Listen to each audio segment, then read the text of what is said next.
This is now our third week of online worship here. We are just 2 weeks away from Easter, and I know this is hard for all of us to still get used to this online worship.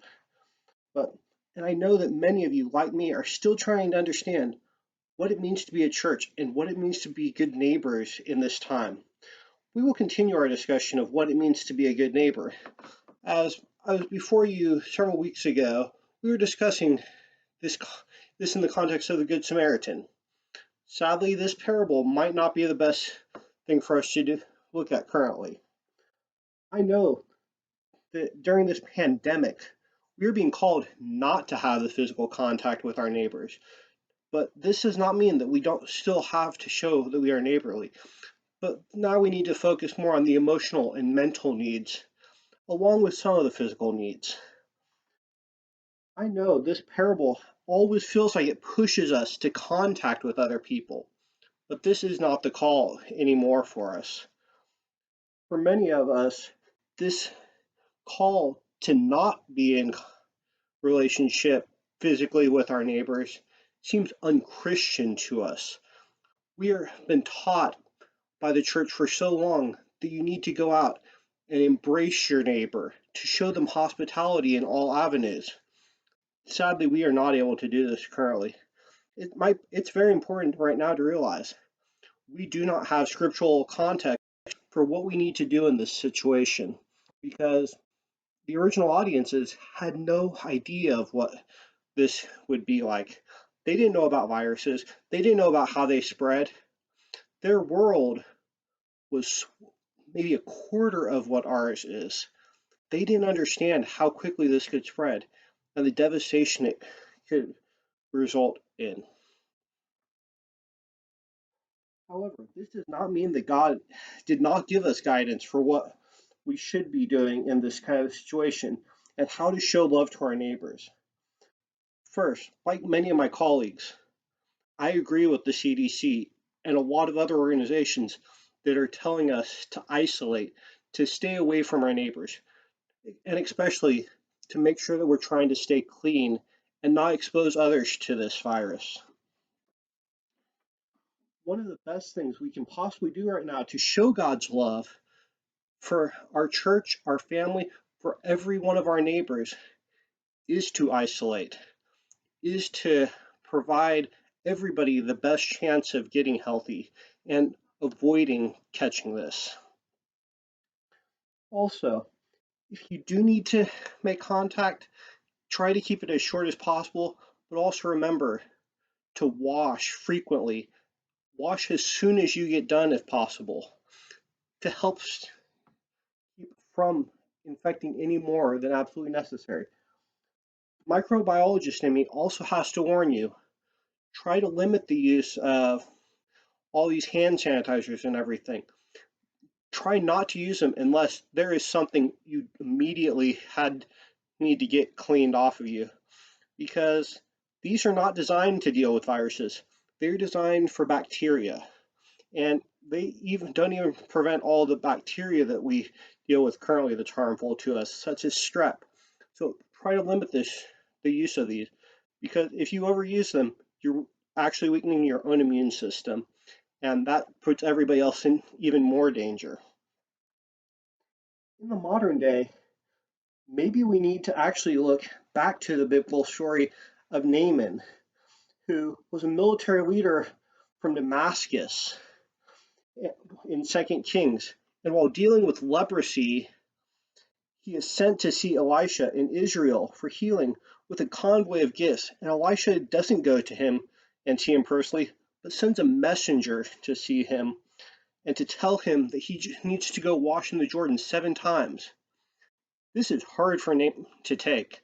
He's this big military leader, and he's being sent down to the Jordan, which is this little stream compared to these grand rivers and everything that they have in Damascus. But no. So Naaman, like many of us, turns away, tries to leave the area. But luckily for him, and probably for us, his servant stopped him and asked him if Elisha had told him to do something grand, would he not have done it? But here he asks him just to go wash in the Jordan 7 times.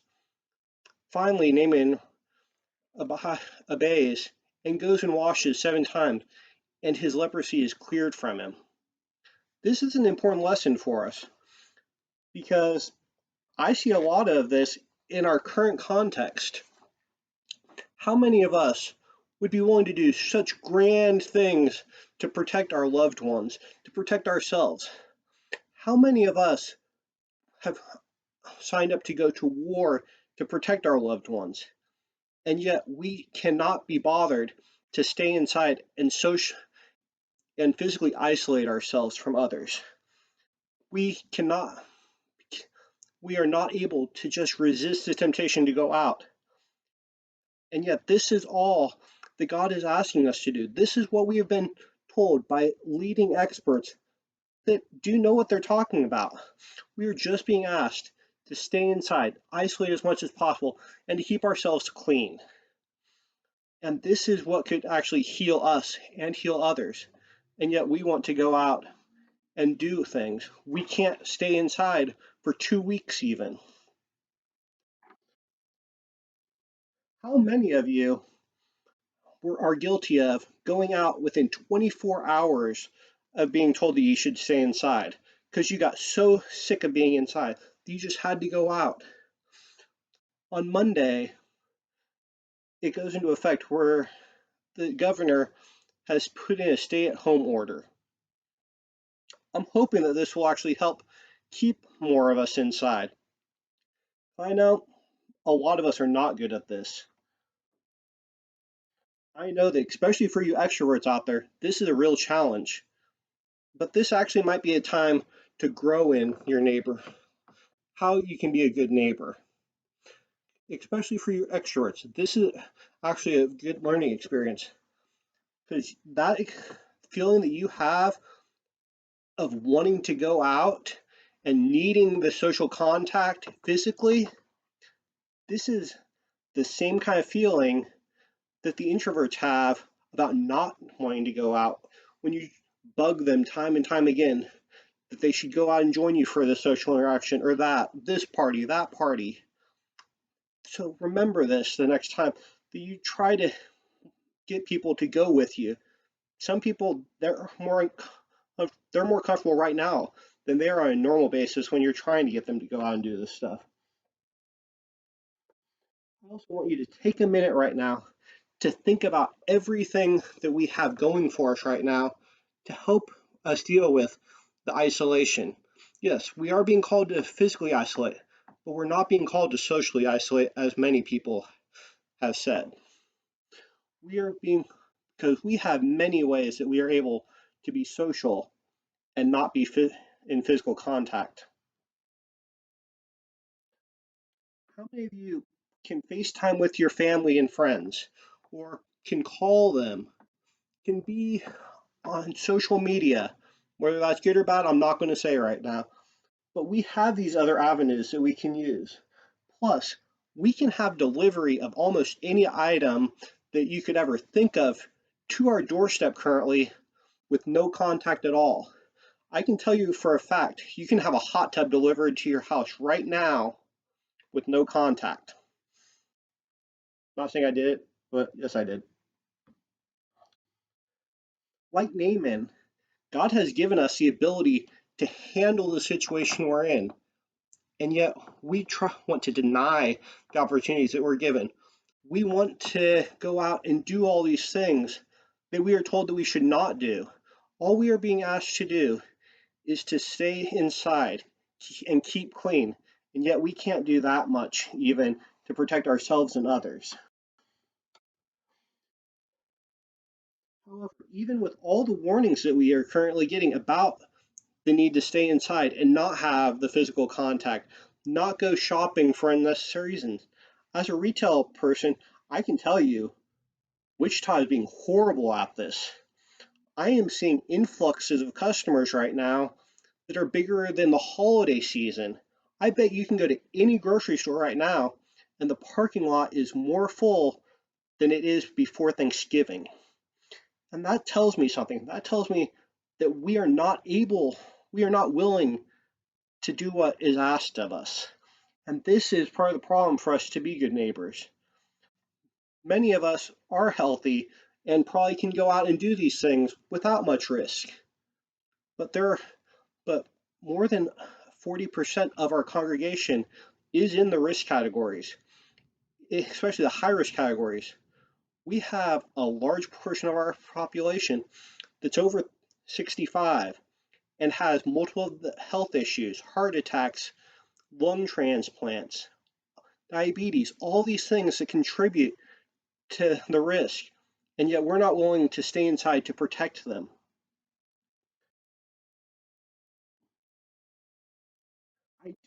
I ask you, if you feel the need that you do have to go out and do the shopping, try to limit it. Try to limit it to only the items that you need. This is the time to shop, not to browse. Do not go in just, oh, I need this, but oh, this stuff's on sale. All I need to look at it to get it also. This is the time for shopping, not browsing. And this is also a great opportunity for you to show your neighborly love to family, friends, neighbors, all around you. Because many of us, as I point out, are healthy and are in lower risk categories. This means, how difficult would it be for us to call up a family member, call up a neighbor that's in one of these risk categories, and just ask them if they need something out? So if I'm going to Dylan's, I can easily pick up more loaves of bread or more bananas, more milk for these neighbors and relatives that keeps them from having to go out there.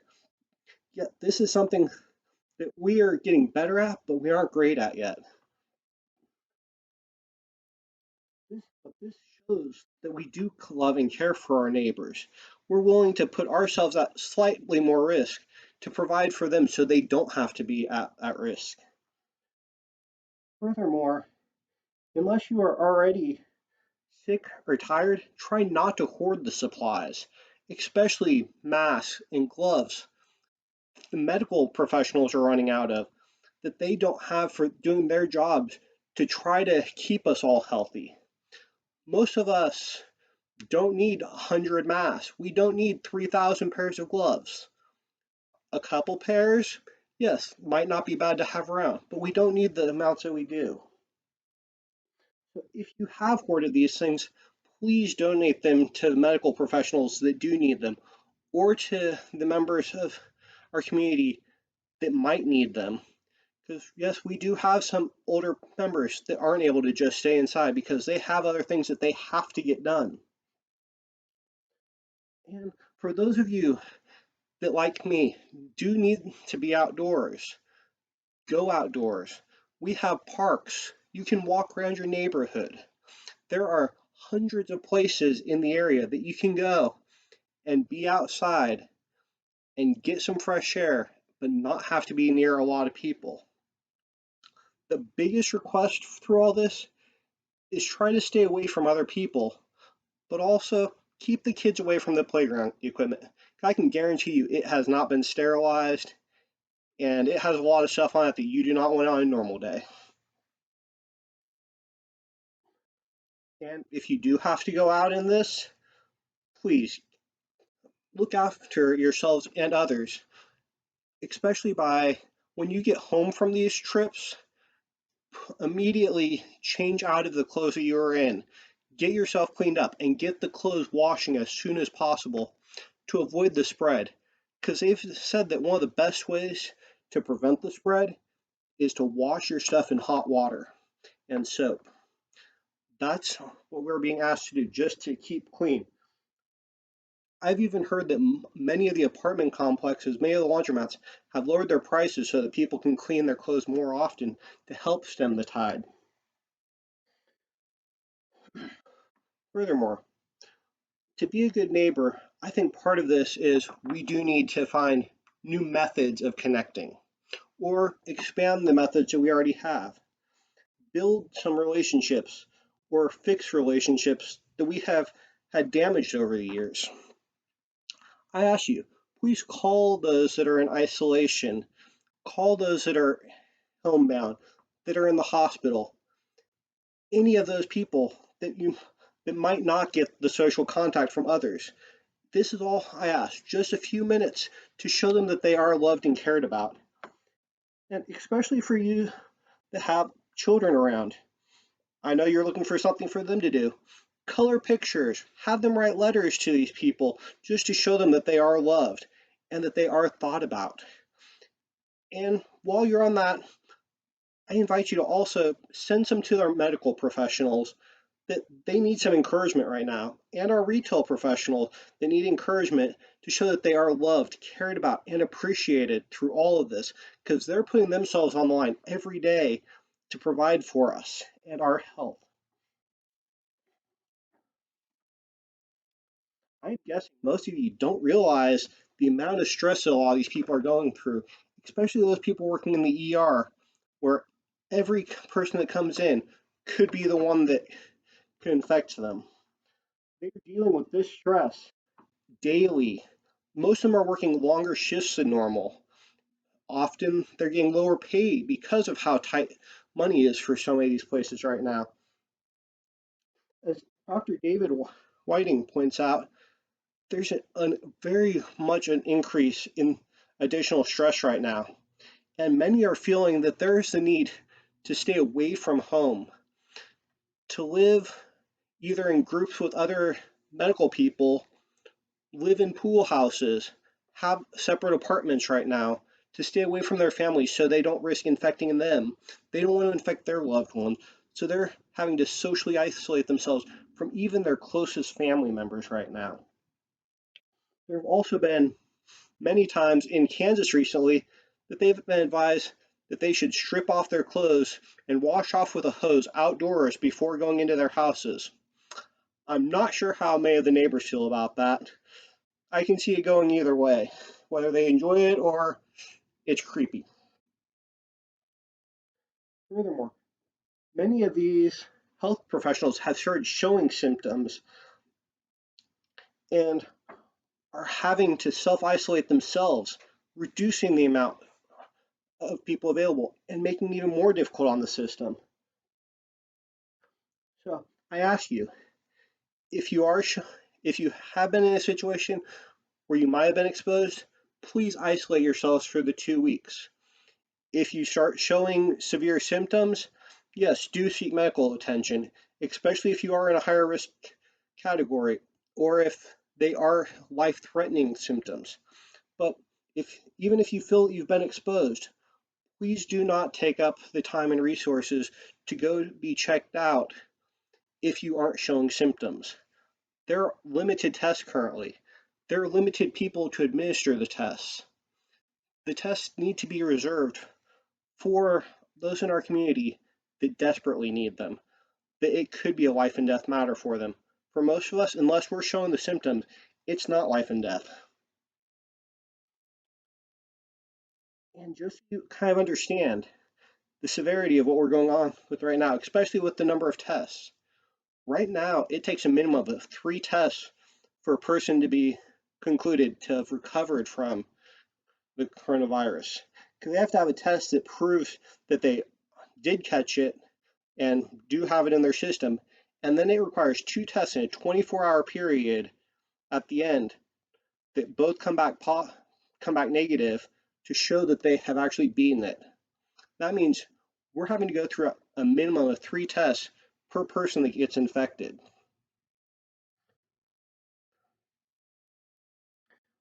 And especially, I just want you to take a minute to think, what does it mean to be self-isolated at home right now? Because most of us, we can still go outside in our yards. We still have family and friends around. You want to know what it's like to be in the hospital right now?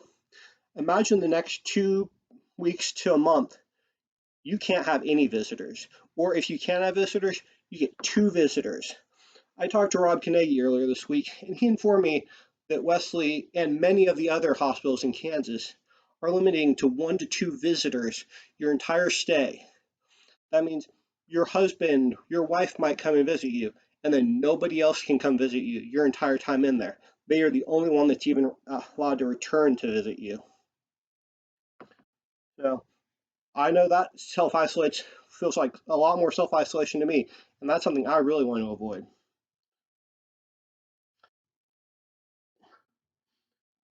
So I call on you through all of this. We have a call to love our neighbors. And I think part of this call can be summed up in what is often called the golden rule: love one another like you would have them love you. Take care of your neighbor so that they will take care of you.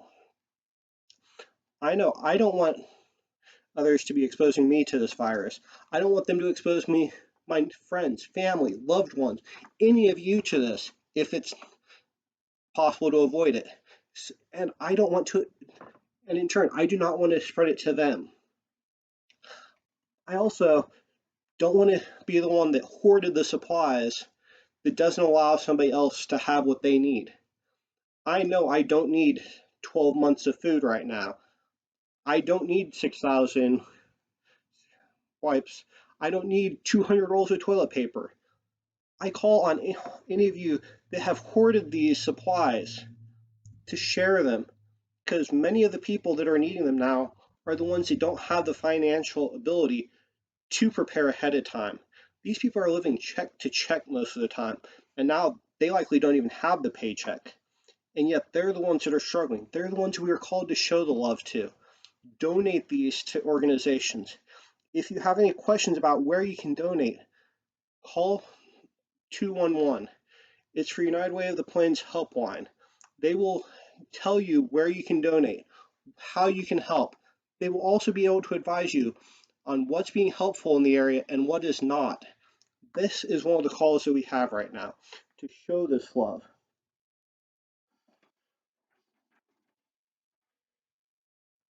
We are called to be good neighbors and to trust in the Lord. And this is one of the times that we can show how much we do actually love our neighbors and we trust in the Lord. During these uncertain times, I call on you to look for ways to care for yourself and for your neighbors. But also remember, please isolate through these times. Please, if you can, help your neighbors. But also make sure that you're staying clean and you're staying healthy so you can help. Through all this, though, have faith in God, and God will guide us through this and show us how to be good neighbors on the other side.